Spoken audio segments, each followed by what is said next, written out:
அமர்ந்திருக்கும் பெரியவர்கள் அனைவருக்கும் இந்த விழாவுக்கு வந்திருக்கும் பத்திரிகை தொலைக்காட்சி இணையதளம் நண்பர்கள் அனைவருக்கும் வணக்கம். இது போகன் முதல்ல இது ஒரு படமாக தான் நாங்கள் ரெப்ரசன்ட் பண்ணி நாங்கள் எல்லாம் சேர்ந்து இந்த படத்தை பற்றி முதல்ல சொல்லணும்னு ஆசைப்பட்றேன். இந்த படம் எனக்கு ரொம்ப ரொம்ப முக்கியமான படமாக நான் நினைக்கிறேன். ஏன் அப்படி சொல்கிறேன்னா, என்னை மீறி கொஞ்சம் நிறைய ரசிச்சிட்டேன் நான் படத்தை. நான் எப்போவுமே அந்த ஒர்க் மோடில் அப்படியே தான் இருப்பேன். பட் நான் பண்ணும்போது என்னை மீறி எனக்கே ரசிக்க முடிஞ்சது. கேரக்டர்ஸ் வரும்போது, புதுசாக ஒரு விஷயம் ட்ரை பண்ணும்போது, சினிமாவுக்கே புதுசாக இருக்கிற ஒரு விஷயம் நம்ம பண்ணும்போது அது ரொம்ப எக்ஸைட் ஆச்சு எனக்கு. ஸோ போகன் நான் ரொம்ப ரசித்து பண்ண படம். இந்த டீம் கூட ரொம்பவே இன்வால்வ் ஆகி பண்ண படம். என் கெரியரில் முக்கியமான படம் போகன். ஸோ கண்டிப்பாக இது மக்களை எந்த வகையிலையும் அந்த எக்ஸ்பெக்டேஷனை குறைச்சிடாது. இந்த படம் நிச்சயமாக ட்ரெய்லரும் டீசரும் என்ன ஒரு ஹைப் ஏற்படுத்துச்சோ அதோட பல மடங்கு தான் இருக்கும். அப்படி தான் நம்பி நாங்கள் எடுத்திருக்கோம். அந்த மாதிரி தான் வந்திருக்கு. ஸோ நிச்சயமாக இது உங்களை எந்த விதத்துலையும் ஏமாற்றி விடாது அப்படின்றத நான் ஆணித்தனமாக சொல்கிறேன். இனிமேல் இது உங்கள் எல்லார் கையிலையும் தான் இதை கொண்டு போய் மக்கள்கிட்ட சேர்க்க வேண்டியது. ஸோ அதுக்கு தான் இந்த மீட். எப்பவும் எனக்கு சப்போர்ட் பண்ணிகிட்ருக்கீங்க. இந்த வாட்டியும் இந்த சப்போர்ட் இருக்கும் நம்புகிறேன் நான். So thank you for coming. முதல்ல இந்த படம் ஆரம்பித்தது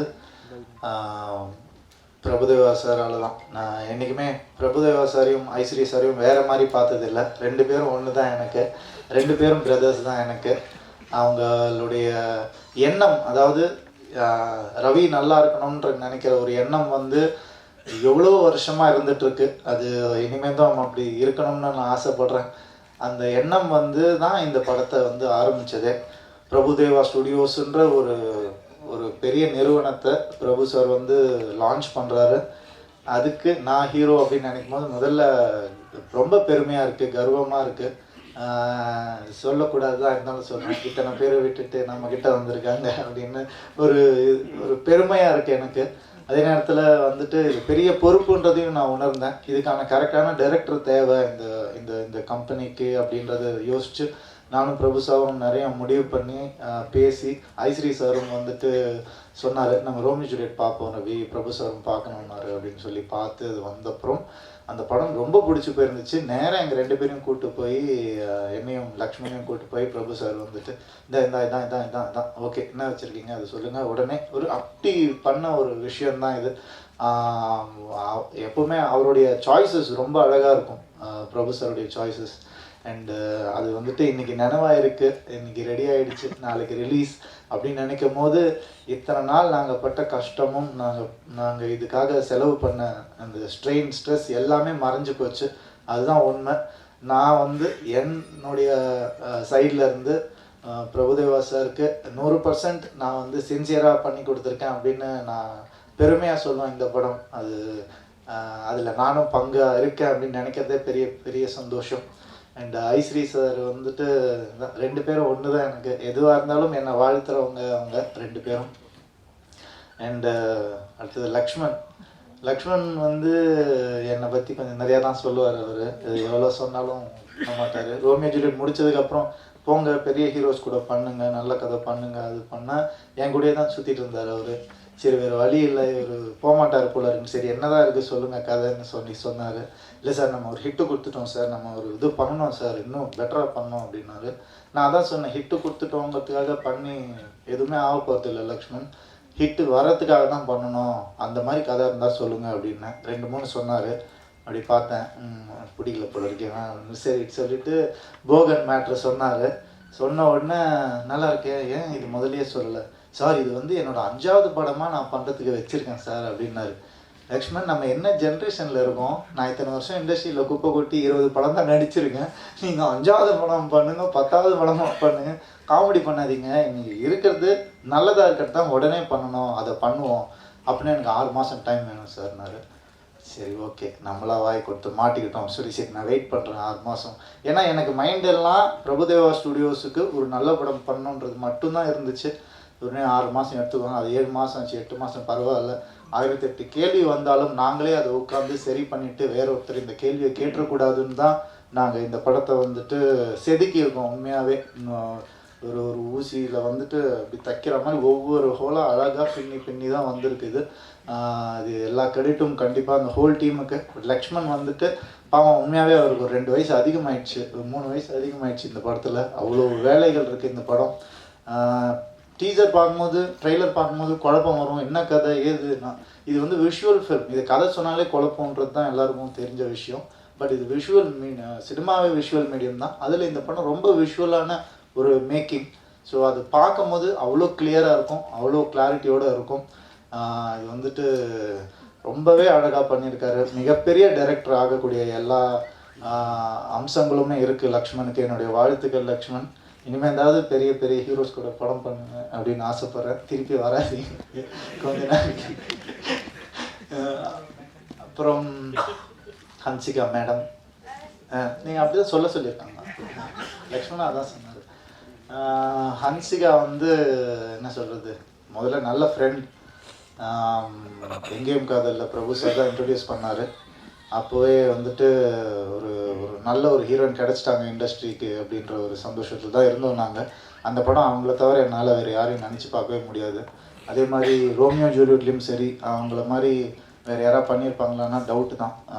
வேறு யாரையும் தப்பாக சொல்லணும்னு சொல்லலை, பட் அந்த வேறு நினைப்பே வர மாட்டேங்குது. அவ்வளோ அழகாக பண்ணியிருந்தாங்க.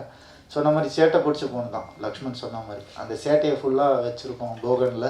அதனால் பயங்கரமாக என்ஜாய் பண்ணுவீங்க கண்டிப்பாக.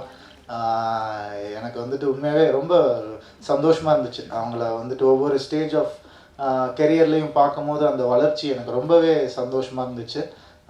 நிச்சயமாக இன்னும் நிறைய படங்கள் பண்ணணும். நாங்கள் 2 பேரும் சேர்ந்து. மேடம் ஓகேன்னா நம்ம பண்ணலாம், இல்லைன்னா பெரிய ஹீரோஸ் கூட நீங்களும். ஸோ இது வந்துட்டு இந்த படம் பர்டிகுலராக ஒரு அண்டர்லைன் பண்ணுற மாதிரியே இருக்கும். அவங்க ஒரு ஒரு ஃபுல்ஃபில்டு ஆக்ட்ரஸ். அதாவது ஒரு எல்லா ஹீரோயினுக்கும் வந்து ஒரு ஸ்டேஜில் வரும், அது இவங்களுக்கு எல்லாருக்கும் வந்திருக்காது. அந்த மாதிரியான இது ஒரு படமாக இருக்கும். அந்த முதிரையை பதிக்கக்கூடிய ஒரு படமாக இருக்கும் கண்டிப்பாக.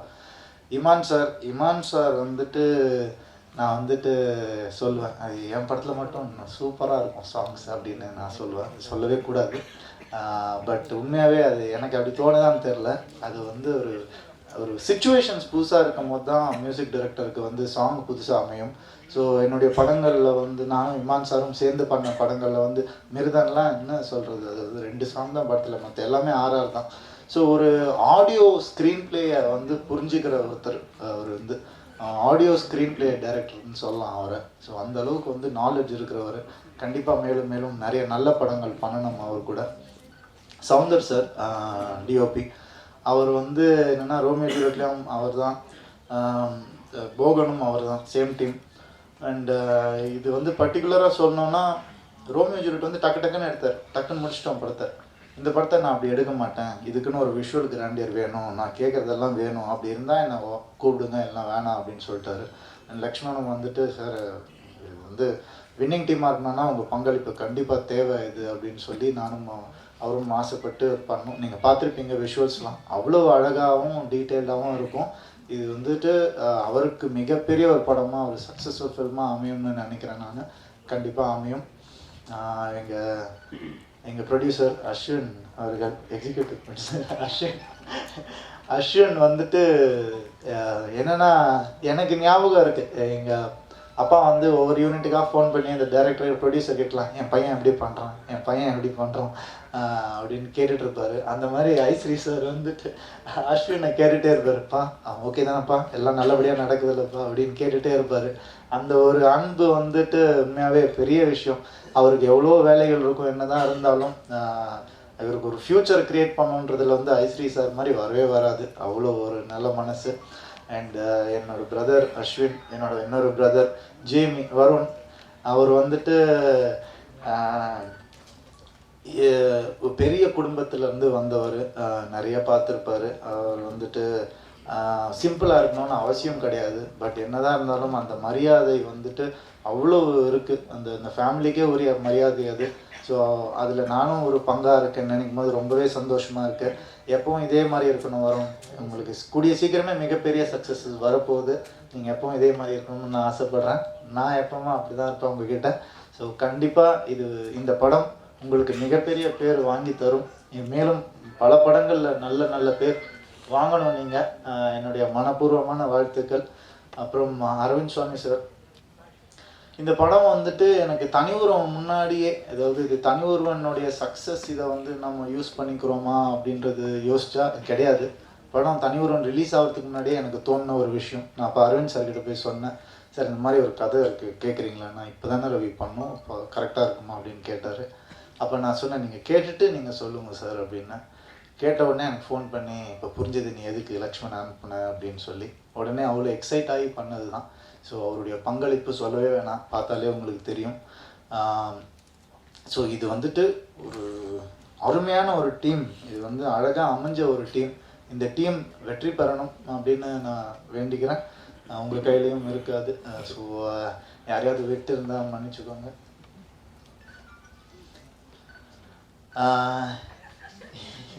இந்த படம் லக்ஷ்மண் வந்து ஏன் 120 ரூபா கொடுத்து நான் ஏன் பார்க்கணும் அப்படிலாம் கேட்குறாங்க.